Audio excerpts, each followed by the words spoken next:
Welcome to the Gentleman Project Podcast. I'm Corey Moore. And I'm Kirk Chugg. Today in the studio, we have Kyle Nordfors with us. Kyle is a friend of mine that I've known for the last couple of years. Kyle reached out to me a couple weeks ago and asked if we'd ever had anybody on the podcast that had been a foster dad or had adopted a kid. And we know that there's a lot of you out there that do that or have done that. And so I asked Kyle to be on the podcast because he has an interesting story. We're excited for you to hear about it today.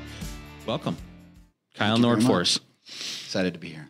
If you can't see Kyle because we're on a podcast, but he kind of looks a little bit like Thor. I call him Captain America. Captain America. Okay. He's a patriotic guy, and you got to watch out for the gun show.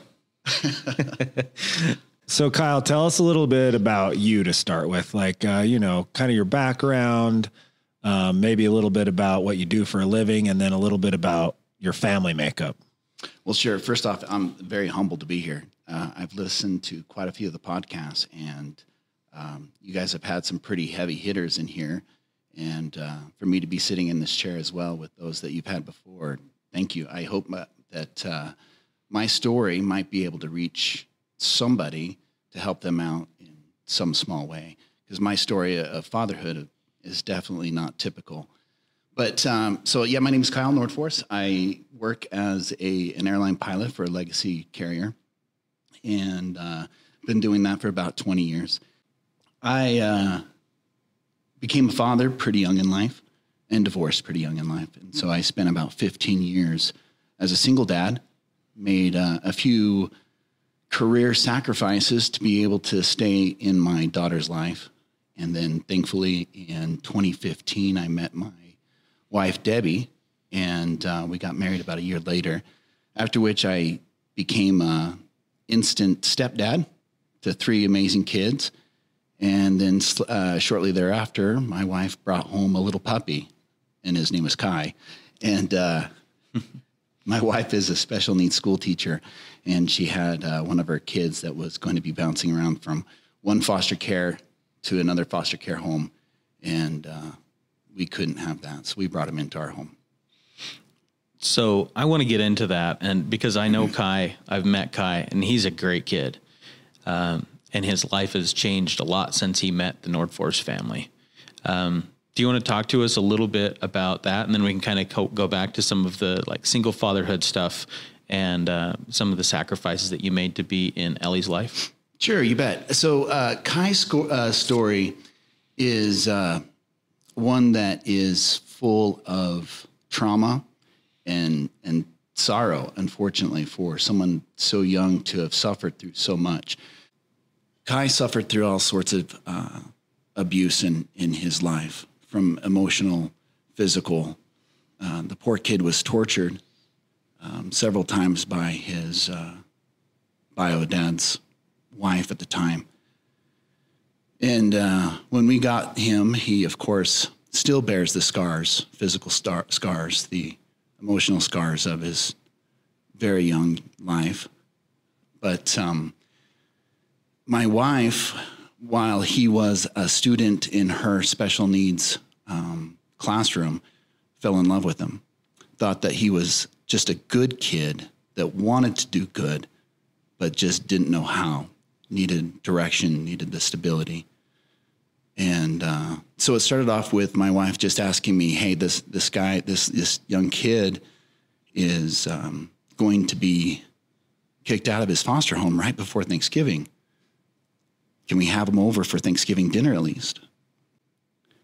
And I couldn't say no to that. Sure, why not? Let's have him over. Well, Thanksgiving turned into also Christmas, which also turned into New Year's. We could slowly see his timidness, being scared all the time, slowly erasing. I remember one time as we were driving home from the store or somewhere, he turned to me and said, hey, Kyle, have you guys thought about getting your foster care license? I want to live with you guys. Which killed me. I didn't know how to respond to it. I said, well, yeah, my wife and I, we'll talk about it. Sure. I'm glad you're having a good time here at the house. We like having you around. And so long story short, my wife and I did decide to get our foster care license. He was 15 at that time. Actually, I think he just turned 16. He had never seen what a Christmas was like with a real family before. And he hated Christmas prior to that first Christmas with us. And he was amazed that he got some presents under the tree. And we were just trying to make the little kid feel special, because I think every kid deserves that. But we ended up fostering him officially, got him in our house permanently as foster parents. And then while we were working with the state, the hard thing with foster care is that the state continuously tries for reunification, meaning that they always try to get the child back with the original parents, whether they be the bio parents or, in this case, it was his ex-stepmom who had some of his half-siblings. We were able to terminate the reunification efforts.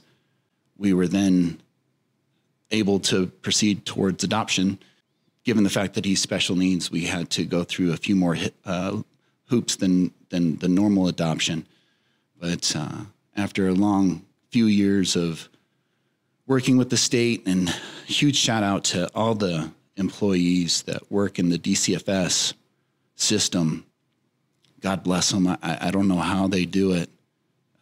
Hearing sad story after sad story, but they do it day after day. And with their help, we were able to finally finalize the adoption on December of this last year. So we couldn't be happier with that. Yeah, we were all happy to see that happen. What was that like? What was that emotion to know that Kai was a permanent part of your family? So in COVID world, of course, we couldn't do it in person. So we did it from our lawyer's office and did the telecommunication via their version of secure Zoom. And but we still had to raise our hand to the square. The fun thing is that when the judge, or when we are adopting, they make the parents say that you will treat the child as one of your own. And the best part is when they turn to the child and say, they make the child swear under oath that they will obey us, which is fantastic. We kind of none of us get that. We joke around with our other kids and say, "Hey, can we just adopt you guys so that we can have it court ordered that you'll obey us?" But they were asking just during that process when they asked, or under oath, I had to raise my hand to the square and say that I would love him as my own. And poor kid, he just needs love. And it was pretty emotional. I've loved seeing the transformation of Kai, because I saw him, in the early days of living at your house, and I see him now, and he's a totally different kid as far as his behavior and the way he acts around people. And I have loved seeing that. My wife, who works with special needs day in and day out, often says they should have done, or we should have organized a case study for him to show that all you need to do with these children is just give them a secure place to thrive, give them some sort of stability, consistent schedule, and kids thrive. It doesn't take much to help children be who they potentially can be. Patience, love, and stability. And that's all we've done with him. And he's developed into a completely different person, even looks different. Yeah. So you met him really for the first time about 15. Yeah. And now he's 17, officially adopted. So you went from, I've never met you before, and then 2 years later, adopted, obviously loved, because I can see the love and the emotion in the studio. And you just mentioned some of the ingredients of creating trust and creating a success story through those 2 years. Could you talk to us a little more about how you connected with Kai, how you grew that trust? Are there certain things you did, or that, is there anything, how did you go from nice to meet you the first time, welcome to Thanksgiving, to I love you and we want to adopt you. Is there any thoughts or ingredients or stories in those 2 years you want to share? That's a very loaded question. And yeah, there have been many experiences that I've had with him. Of course, the very first time that I met him was when his foster mom at the time brought him over to our house for that first Thanksgiving dinner. So the first time I met him was in my doorway, and he was just this shy little boy. He looked undernourished, just small. He has an autoimmune disease, so he loses his hair, and just as shy and quiet as can be. Used to having adults speak for him, make decisions for him, and really not comfortable with that. He always would seem to want to express his own voice, but didn't know the appropriate way to do that. The way that we developed, he and I believe, he might have a different perspective on it, but was me trying to teach him respect. Every single adult in his life up until that moment, male, female, has either abandoned him or abused him in some way. His biological dad abandoned him, left him with a woman that didn't like him, literally locked him up in closets for days, physically abused him, held his hands over the fireplace. His biological mom did drugs, neglect. He was not a very trusting or respectful or knew how to give respect to adults because from his perspective, no one deserved it. Mm-hmm. He didn't know what respect was. He didn't know what common decency was. All he knew was how to survive. I have zero experience with autism or special needs or abuse or neglect or any of those things. All I knew is that I needed to teach this young man how to respect my wife if he was going to be in the house. And so that's kind of where we established our foundation, was around respect. I would tell him all the time, if you need to hit something, work out your frustrations. I got a shoulder right here. Come bruise it up. But do not talk back to my wife. Do not do anything of the sorts. And I think he responded well to that. It was a slow process, and it took a lot of reminding. Still does. But I would say that he now understands what it means to respect and to be respected. He has learned that if he respects my wife and respects me, respects his boss or his teachers, he in turn receives respect. And I think that was the basis under which we started our relationship. And then through that, I could see what my wife was saying about him, that he really is a good kid that just wants to do good, but doesn't know how.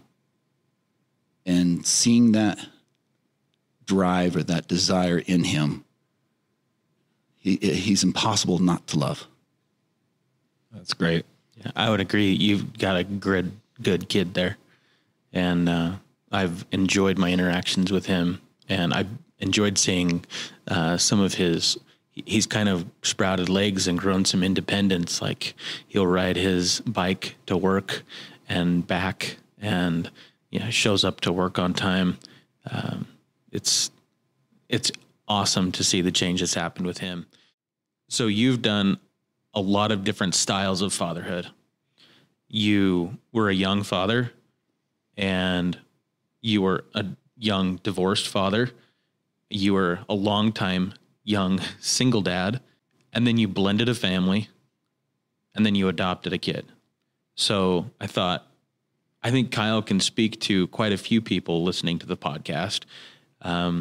So let's go back to that first part. When you were a young dad, what are some of the decisions that you made that you feel like were critical in you being a successful young father to Ellie? Ellie, she's now 20, living on her own in Florida, working hard on her career, and is going to school out there, and has big, lofty goals, and I couldn't be more proud of her. I was endeavoring to be going into med school, and just after taking the MCAT and applying for different schools, I just decided that wasn't for me, so I switched to becoming an airline pilot. And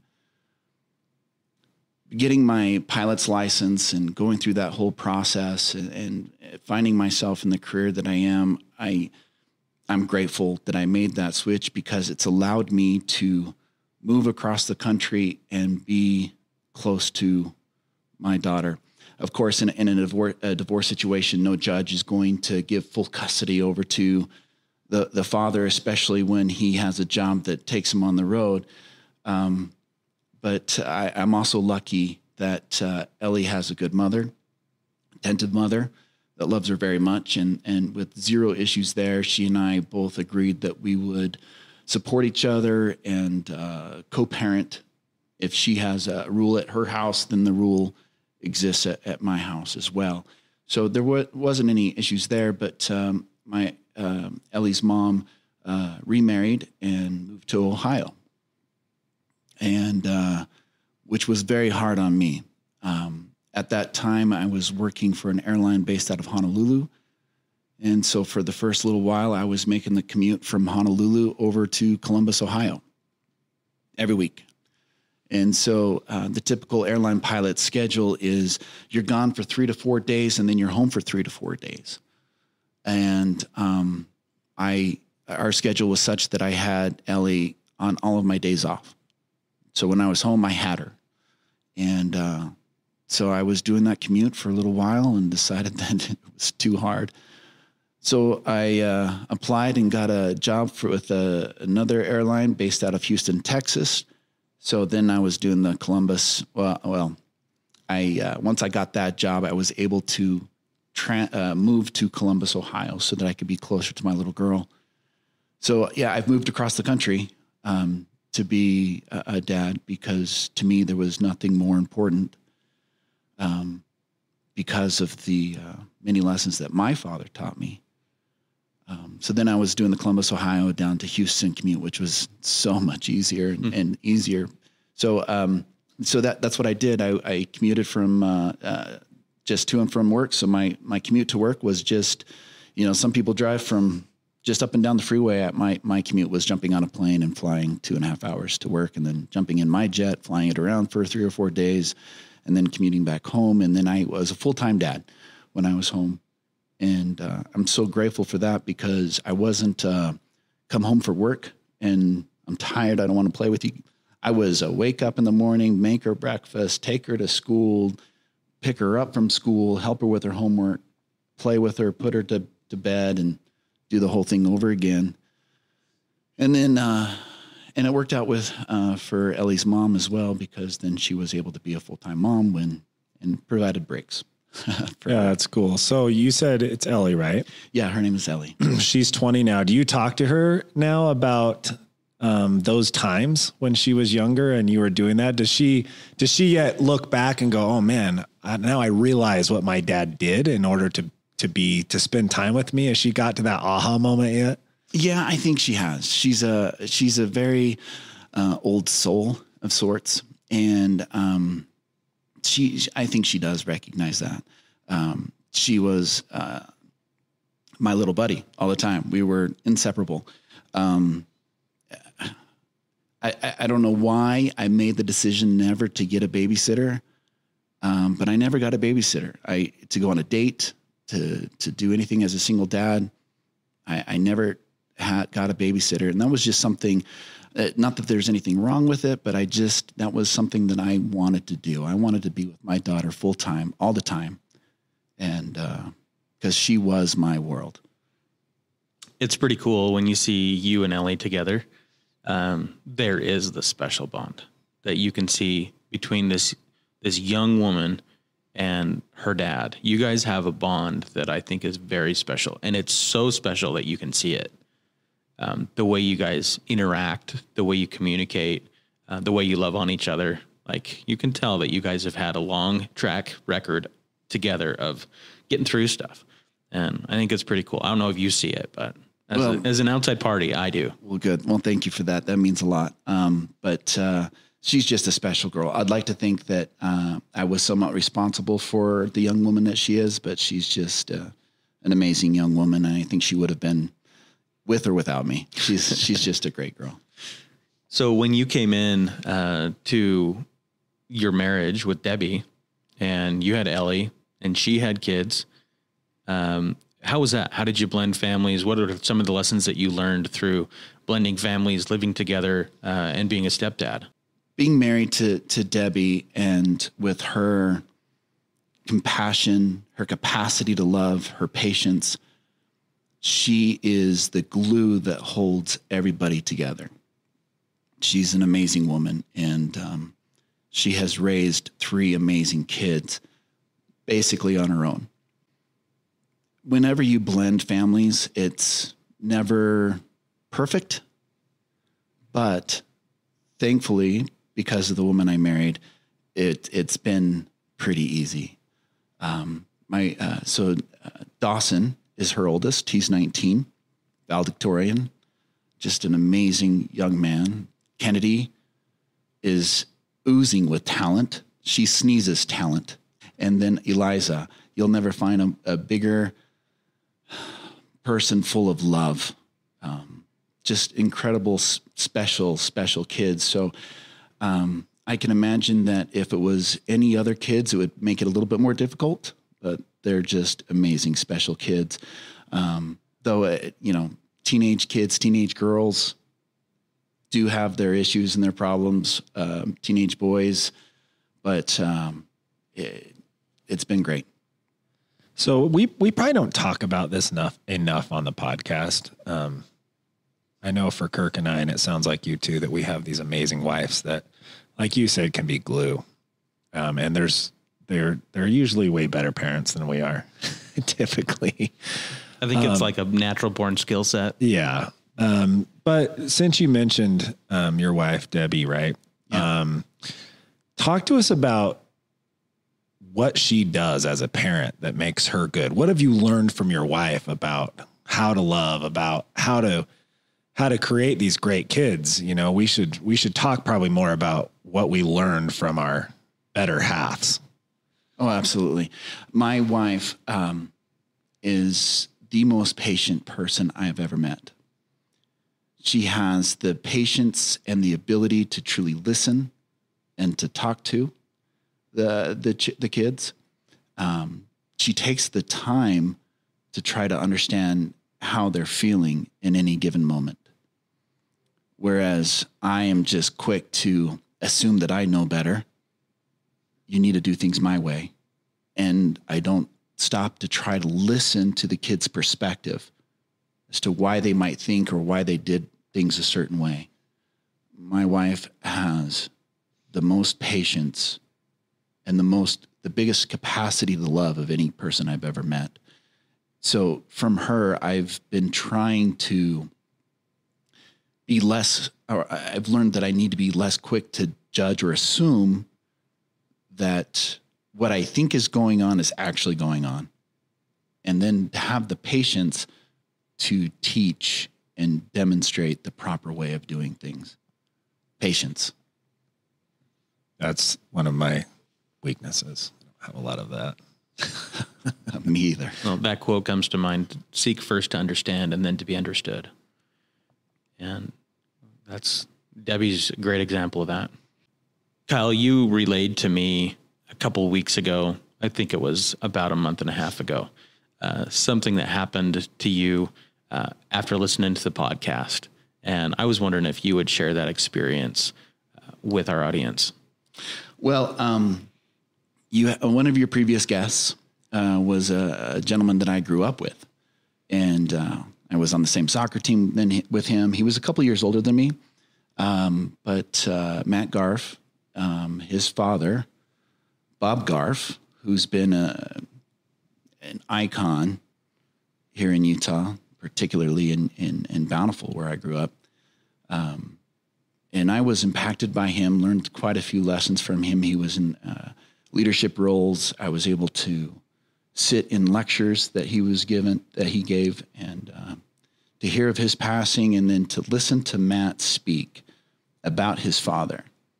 I wanted to, if it was possible, to shout from the rooftops everything that Matt said about his dad. Of course, was biased from his point of view, but was fact, just absolute straight up fact.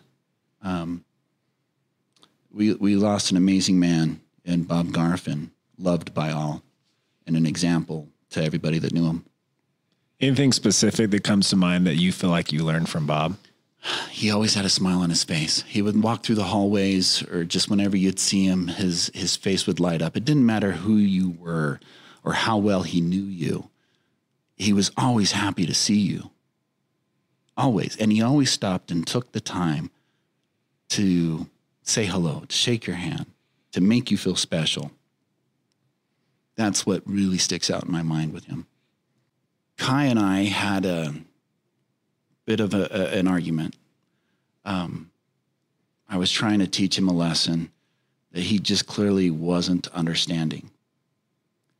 And I remember listening to Matt talk about his father, and about how, if I remember Matt's story correctly, he was in a meeting.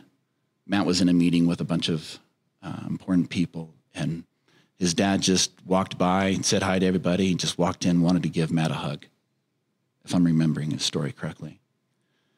And with Kai, I was thinking about that and thought, I don't hug my kids nearly as much as I probably should.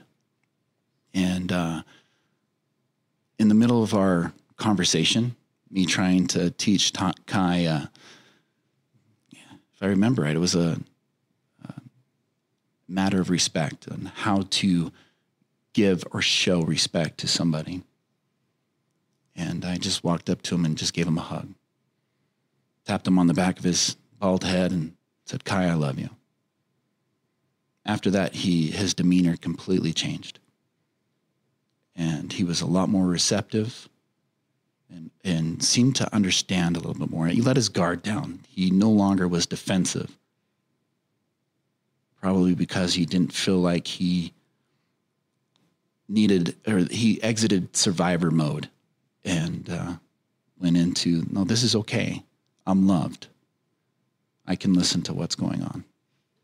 That's a great lesson. I think for anyone, whether you're having a argument with your wife, a friend, certainly a child, if you can have the wherewithal to think outside yourself for a few seconds and just stop and say, regardless of what's happening here, I love you.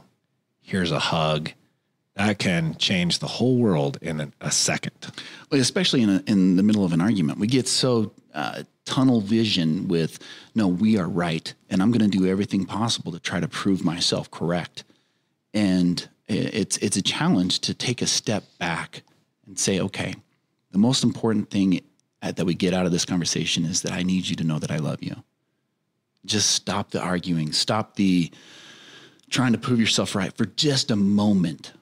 Step back, say that you love them, and then you can get back into it. Yeah. But it's amazing what just a little bit of love does for kids. Often we just need to get out of our own way. Wholeheartedly agree. And I think if we can remember that, it can change lives, truly. I appreciate you sharing that. Yeah, I had an experience. My daughter told me something. I drop her off at school in front, and she said, Dad, don't forget to look back. And I said, what do you mean? And she said, well, every time you drop me off, I get out and I close the door and I get up on the curb and I look back at you and you wave or blow me a kiss or something or honk your horn to say goodbye one more time. And I realized that was like the beginning of her day. And that little thing that she said, Dad, don't forget to look back. Like I could have just kind of shrugged that off.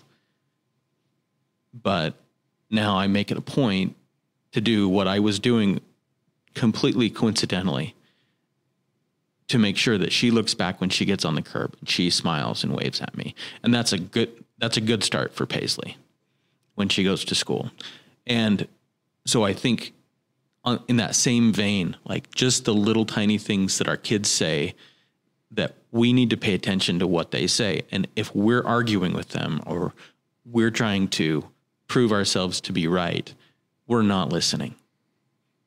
And I'm glad that I caught that little tidbit that she said one time, because I think of that every morning that I drop her off at school. You're absolutely. It's the little things that matter to kids. I actually, and before coming down here, I asked Kai, and then I also asked our youngest, Eliza, what do you think makes a good dad?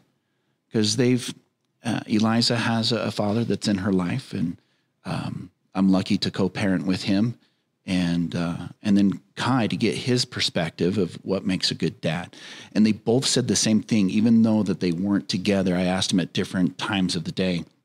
They both said a good father is one that's going to be there and doesn't make excuses for not being there.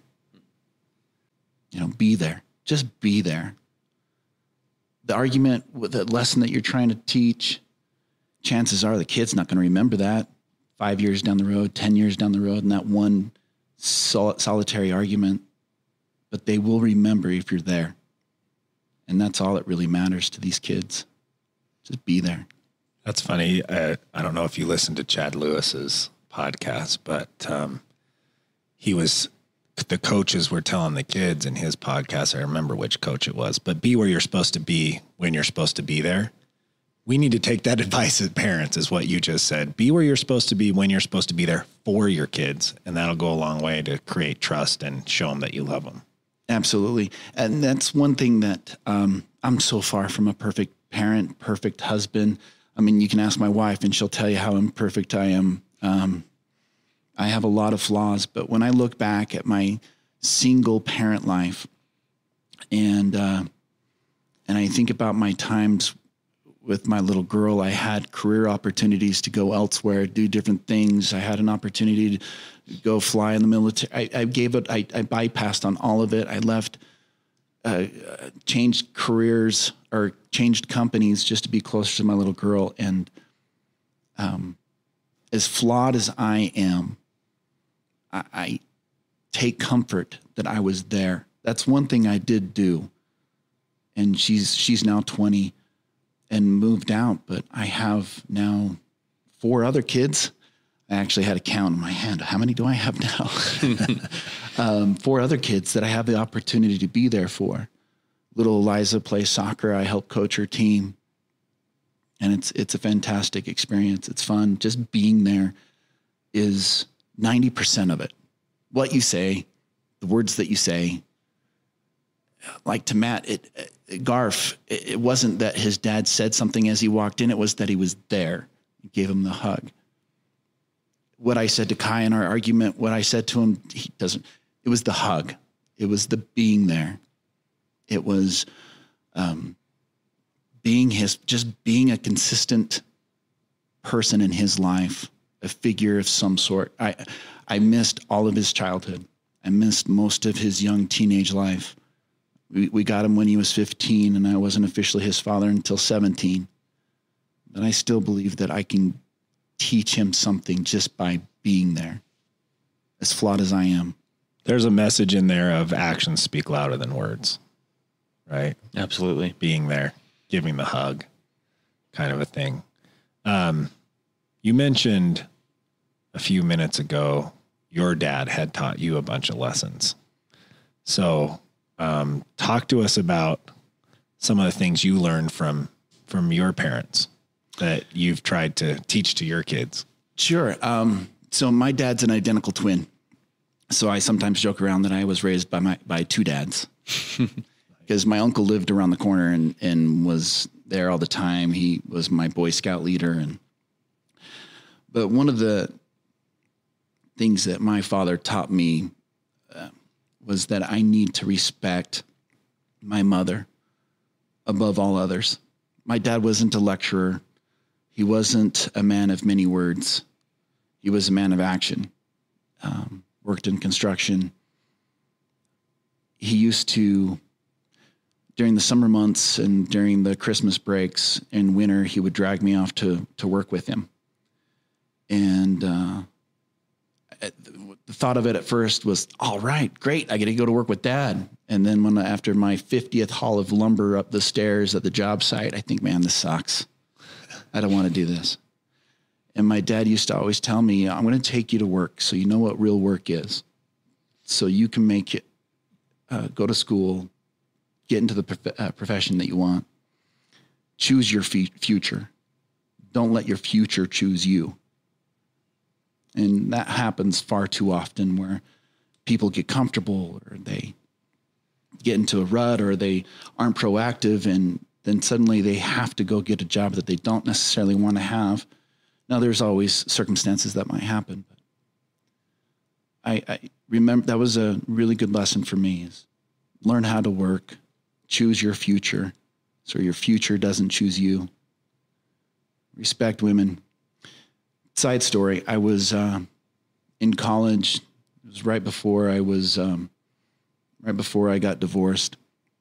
I was working with my father at Jordan Commons when it was being constructed, and I was a gate guard, meaning that I was able to do my homework while attending the University of Utah and just check everybody that was coming in, take note of it, radio in when somebody needed to have an appointment with somebody.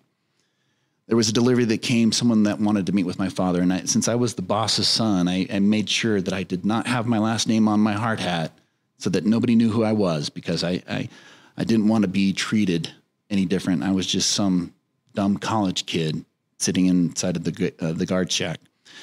And this man came up, said, hey, I have an appointment with Richard Nordfors. And I said, okay, sure, no problem. I got on the radio to call him. And this gentleman just started talking to me. He had no idea who I was. And I asked him about his company and what he did. And then he asked me, so do you work for Richard? And I work for Richard. It's a pain sometimes, but yeah, I work for him. He goes, hey, consider yourself lucky. In this construction world, I've never met a man with more integrity than Richard, than your boss.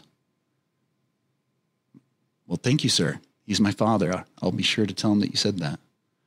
And to have a perfect gentleman or perfect stranger say that about my father, that meant a lot to me. That's a great story. I hope one day I could be somewhat comparable to him in that regard. That's killer.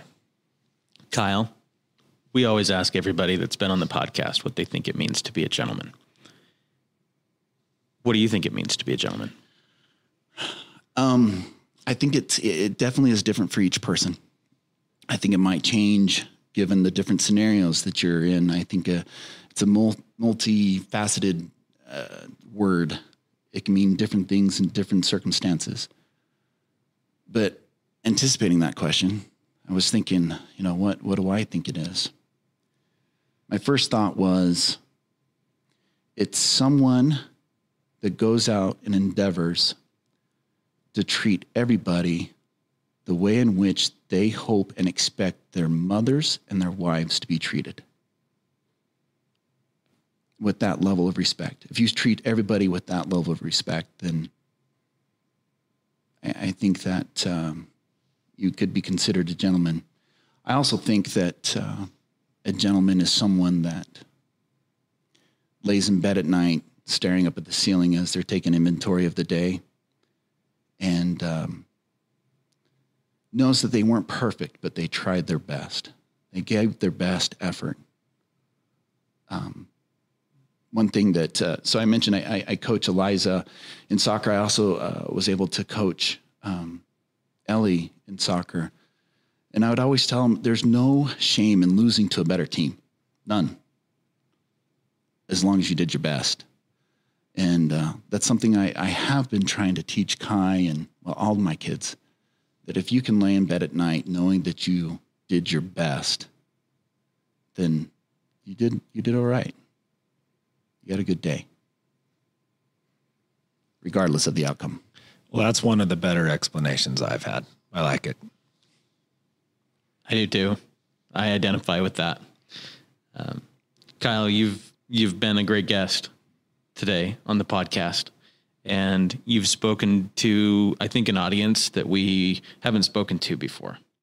Those who have had the courage to step up and be foster parents and adoptive parents, parents of kids who happen to have disabilities, and love those kids regardless of their circumstances, and hope that there's been some value delivered today to those folks, and that if you have any feedback for us, this episode specifically was prompted by a conversation that Kyle and I had together of, will you speak to those who have fostered or adopted kids on the podcast? And I said, Kyle, you've got quite the fatherhood story. I'd like you to be on the podcast. And so those types of conversations and feedback with us are very valuable, because we know that you're investing time to listen to the podcast and to be better people. So if you've got some suggestions for us of topics that you would like us to cover, please email us at info@thegentlemanproject.com or reach out to us on social media.